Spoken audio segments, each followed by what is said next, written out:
ভ্যানগার্ডের এক নজরে 25-এ আপনাদের সকলকে স্বাগত। আমি সুপ্রীতি রয়েছি আপনাদের সঙ্গে।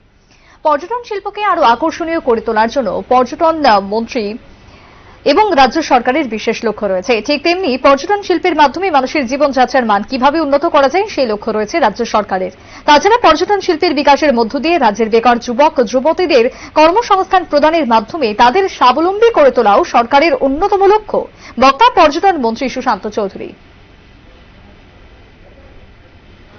আগামী মাস ছয়েকের মধ্যে এবং সেই অর্থ দিয়ে আমরা ত্রিপুরা রাজ্যের বিভিন্ন জায়গায় যেমন মন্দিরগুলোকে এগুলোকে আমরা স্পিরিচুয়াল ট্যুরিজমে পরিণত করব।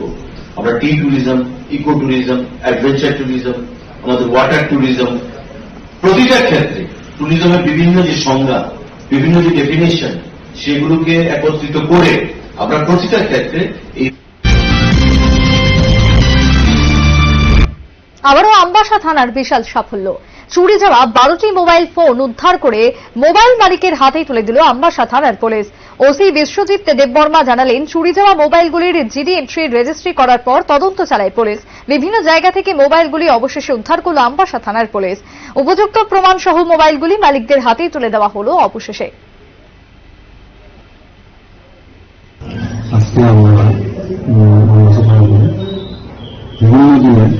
বিগত 2 দিন ধরে যাদের মোবাইল মিসিং হয়েছে, তো আজকে 12টা মোবাইল আমরা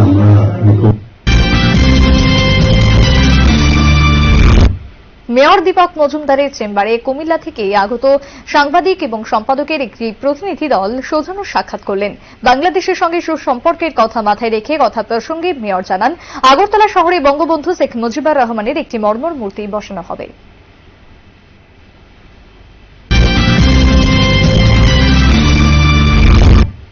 বর্তমানে ডিজিটাল উপায়ে জমি রেজিস্ট্রি হয়, তবে একটা সময় ছিল যেখানে 2 নম্বরী উপায়ে রেজিস্ট্রি হতো। আর সেই সময়ের সদ্ব্যবহার করে কতিপয় বাংলাদেশি রাজ্যের বিভিন্ন জায়গায় জমি ক্রয় করে তাদের নামে রেজিস্ট্রি করে রেখেছে। সরকার সেই সমস্ত জমি দখল নেওয়ার চিন্তা ভাবনা করছে। বক্তা সংসদীয় মন্ত্রী রতনলাল নাথ।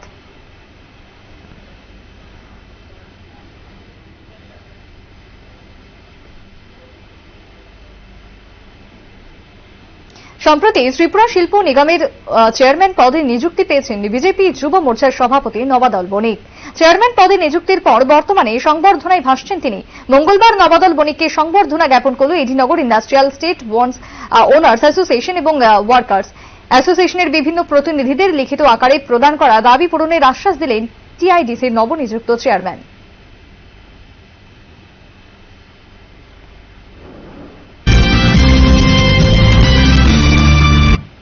আগরতলা রেল স্টেশন থেকে গাঁজা সহ আটক এক মহিলার বাড়ি বিহারে।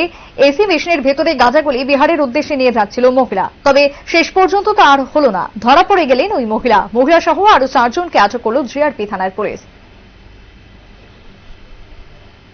আমাদের অ্যাকচুয়ালি রেগুলার চেকিং চলছে, আর এখন আমাদের স্পেশাল ড্রাইভ চলছে, anti narcotics drive.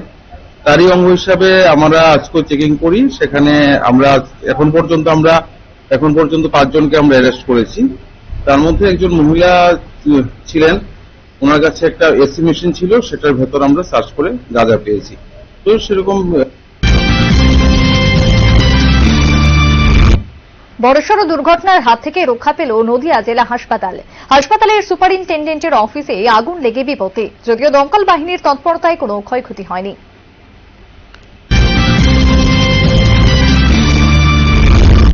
Mandai RD ব্লকের অধীন কান্তাকুবরা পাড়া।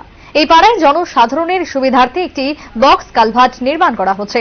এই বক্স কালভার্টের আনুমানিক ব্যয় ধরা হয়েছে 26 লক্ষ টাকা। এই কাজটি মান্দাই আরডি ব্লকের তত্ত্বাবধানে করা হচ্ছে। যিনি এই বক্স কালভার্টটি নির্মাণ করেছেন তার নাম বিশ্বদেব বর্মা। এই বক্স কালভার্টের সঙ্গে 350 মিটার ব্রিক সোরিং ধরা হয়েছে। এলাকাবাসীদের অভিযোগ, বক্স কালভার্ট নির্মাণে ব্যাপক দুর্নীতি চলছে। না, আমরা তো অনেকবার তাদের কমপ্লেন করছিলাম, যারা কাজ করে তাদের কমপ্লেন করছিলাম, কিন্তু তারা মানে না আর কি। কেন মানে না? এলাকার লোক, এলাকার লোক। তারপরে কি বলছে ওরা? তারা বলছে এটাই দিয়ে চলে, কিছু না। মান্দাই আরডি ব্লকের অধীন মান্দাই নগর এডিসি ভিলেজ। এই এডিসি ভিলেজে বিগত 7 দিন ধরে পানীয় জলের পরিষেবা পাচ্ছে না গ্রামবাসীরা। বাধ্য হয়ে সোমবার তারা মান্দাইয়ের মূল সড়কে রাস্তা অবরোধ করল। খবর পেয়ে ছুটে আসেন মান্দাই আরজি ব্লকের বিডিও, ডিডব্লিউএস এর আধিকারিক এবং এলাকার বিধায়ক স্বপ্নাদেব বর্মা। বিডিও গ্রামবাসীদের আশ্বস্ত করেন যে এখন থেকেই ট্যাঙ্কারের মাধ্যমে পানীয় জল সরবরাহ করা হবে। yang Mandai elaka to berai ke plastic ni to और सीजन तो क्रैश दिस नि सीजन तो डब्ल्यूएस के जे ती दिमाने आबो बड़ा खेती या मा कुल लाया ते रोबा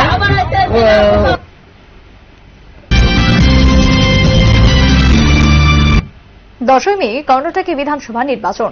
ভোট প্রচারের সরগরম দক্ষিণের রাজ্য।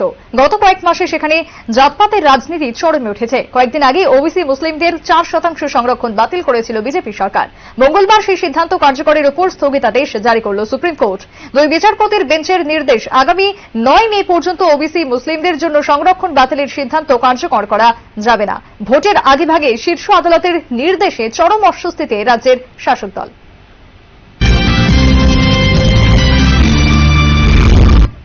ভারতীয় কুস্তি ফেডারেশনের প্রধান ব্রিজভূষণ শরণ সিং এর বিরুদ্ধে যৌন হেনস্থার এফআইআর নিতে হবে অবিলম্বে। এই দাবিতে সুপ্রিম কোর্টে দ্বারস্থ হয়েছিলেন কমনওয়েলথ পদকজয়ী বিনাশ ফোগত সহ 7 মহিলা কুস্তিগিরা।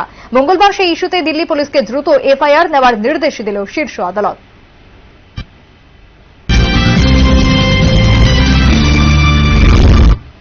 অন্য দিনের মতোই সন্ধ্যাবেলা সুইমিং পুলের জলে সাঁতার কাটছিলেন বৃদ্ধ, সঙ্গে ছিল 14 বছরের নাতি। তখনই ঘটল দুর্ঘটনা। এক যুবক উঁচু থেকে বৃদ্ধের ঘাড়ে ঝাঁপিয়ে পড়ল বলে অভিযোগ।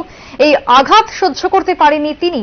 মৃত্যু হয় তার। মুম্বাইয়ের গোরেগাঁও এলাকায় একটি পুলে ঘটে এই ঘটনা। বৃদ্ধের স্ত্রীর অভিযুক্ত যুবকের বিরুদ্ধে মামলা দায়ের করা হয়েছে পুলিশের কাছে।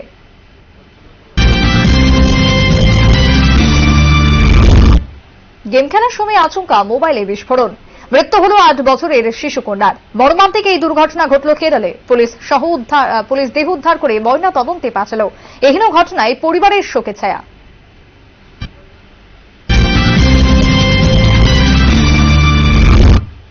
রাজ্যের প্রথম বন্দে ভারত এক্সপ্রেসের সূচনার পরই প্রধানমন্ত্রী নরেন্দ্র মোদীকে ধন্যবাদ জানালেন কেরলের মুখ্যমন্ত্রী পিনারাই বিজয়ন। তার বক্তব্য, কেন্দ্রের সহযোগিতায় রাজ্যে আরও উন্নয়ন হোক, কেন্দ্র রাজ্য সমন্বয়ের নজির গড়ুক কেরল।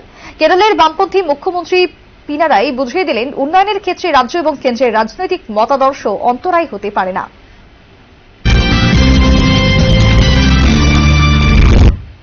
সিবিআইয়ের জন্য আলাদা আইন তৈরিতে উদ্যোগী হয়েছে কেন্দ্রীয় সরকার। নতুন আইনে কেন্দ্রীয় তদন্ত সংস্থার হাতে আরও ক্ষমতা দেওয়া হবে। পাশাপাশি তদন্তে রাজ্য সরকারগুলির কাছ থেকে সম্মতি নেওয়ারও প্রয়োজন পড়বে না বলে সূত্রের খবর।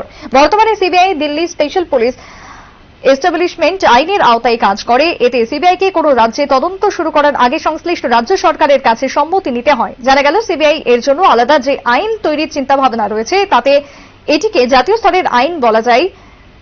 এক কথায় স্পষ্ট, রাজ্যের সম্মতি ছাড়াই এই আইনে সিবিআই যে কোনো কেস করতে পারবেন।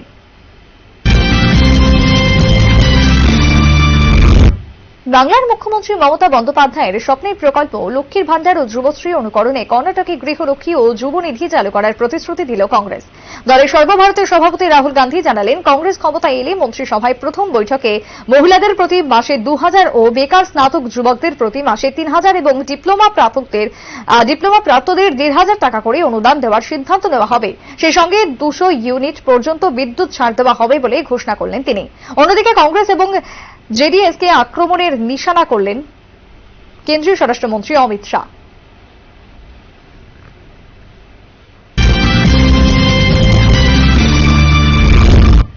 আসছে 7 জুন টেস্ট চ্যাম্পিয়নশিপের ফাইনাল।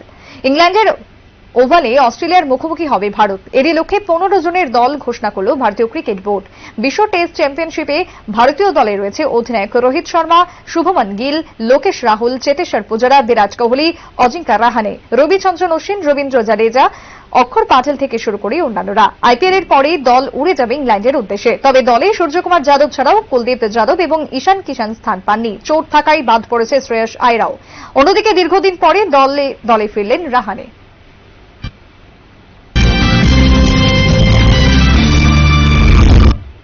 স্বামী রণবীর কাপুর এবং মেয়ে রাহার সঙ্গে দিব্যি সংসার করছেন আলিয়া ভাট। ধীরে ধীরে স্বপ্নের মতো করে গুছিয়ে নিচ্ছেন ঘরবাড়ি। আর এবার তো নিজেকে যেন আরো মেলে ধরতে চাইলেন তিনি। সেই কারণেই মুম্বাইয়ের বালিহিল এলাকায় 37.80 কোটি টাকা দিয়ে একটি অ্যাপার্টমেন্ট কিনে ফেললেন আলিয়া ভাট।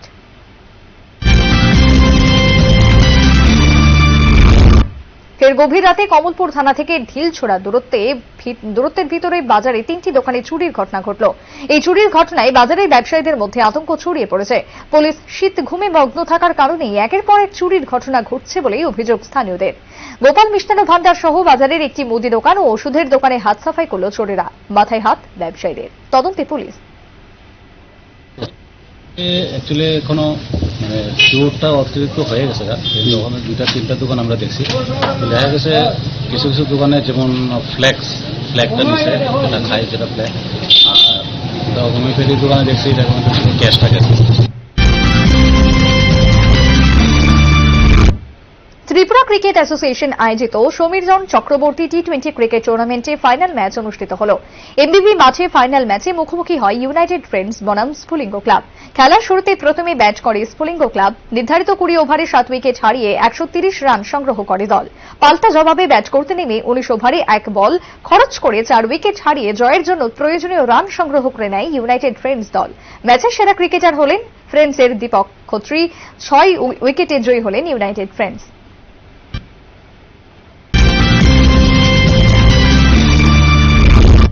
দায়িত্বে অবিচল মন্ত্রিসভার প্রত্যেক মন্ত্রী। উদয়পুরের রমেশ হোস্টেল আর অমরপুর শহরের বয়েজ হোস্টেল পরিদর্শন করলেন জনজাতি কল্যাণ দপ্তরের মন্ত্রী বিকাশ দেব বর্মা। সঙ্গে ছিলেন টিটিএডিসির এমডিসি ভূমিকানন্দ রিয়াং। দুটো হোস্টেলই তদারকি করলেন মন্ত্রী বাহাদুর। তিনি প্রথম Ramesh Udaipur hostel half hostel visit থেকে আবুক অমরপুর বয়েজ হোস্টেল চিনি অমরপুর তাগনো হোস্টেल भिजिट हो जाए लगे डिपार्टमेंट नि बड़ दङ जों फाइल आनीते आनी लगे एमडीसी दङ एमडीसी दङ भूमिकानन्द रिया जों फाइल होस्टेल नु फाइका जे लाइट करै फैन करै শিবনা বিধানসভার হেজামারা আরজি ব্লকের অধীন একটি রাস্তার বেহাল অবস্থা। বড়কাঁঠাল বাজার থেকে হেজামারা বাজারে আসার পথে প্রায় 2.25 কিলোমিটার রাস্তা ভীষণ খারাপ অবস্থায় রয়েছে। রাস্তাটির পিচ উঠে গিয়ে পাথরগুলি রাস্তায় গড়াগড়ি খাচ্ছে। দীর্ঘ বছর যাবৎ রাস্তাটি সংস্কার করা হচ্ছে না, যার ফলে রাস্তাটি তার স্বকীয়তা হারিয়ে ফেলেছে। বর্ষাকাল আসন্ন, এই অবস্থায় রাস্তাটির বিভিন্ন জায়গায় যে খানাখন্দ সৃষ্টি হয়েছে সেগুলিতে জল জমে রাস্তাটি আরও খারাপ হয়ে যাবে। ফলে গ্রামবাসী সহ পথ চলতি সাধারণের দাবি রাস্তাটি যেন অতি সত্বর ঠিক করা হয়। চলছে রাস্তার লেগে আইতে যেতে আদরি করতে অসুবিধা হয়। মধ্যরাতে আচমকাই উদয়পুর মধ্যপাড়া এলাকায় অগ্নিকাণ্ডে পুড়ে ছাই হয়ে যায় দুটি বসতঘর। পুড়ে একেবারে ছাই হয়ে যায় সব জিনিসপত্র। সাথে সাথে খবর পেয়ে ছুটে আসেন দমকল কর্মীরা। অনেক চেষ্টা করার পরও ঘরটিকে রক্ষা করতে পারলেন না তারা। ঘরে থাকা সমস্ত জিনিসপত্র, টাকা পয়সা, কাগজপত্র, জামা কাপড় সবকিছু পুড়ে ছাই হয়ে যায়। ঘুমের মধ্যে আসছিলাম, ঘুমের মধ্যে উঠতে দেখি অর্ধেক ঘর পুড়ে গেছে। ছেলেটা গেলে কোনো মতো বাড়িছে 10-15 মিনিট পরে আইসে লোক লোক আইলে তো ইচ্ছু লোক কিছু থাকছে, কিচ্ছু নাই।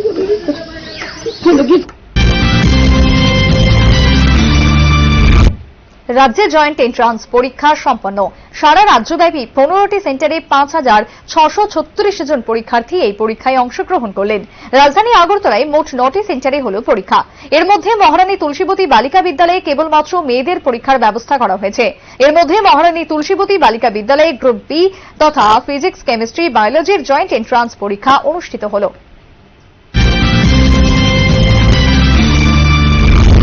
গোপন সংবাদের ভিত্তিতে ধলাই জেলার কমলপুর থানার পুলিশ বিলাসছড়া গ্রাম থেকে হেরোইন সহ এক নেশা কারবারিকে আটক করল।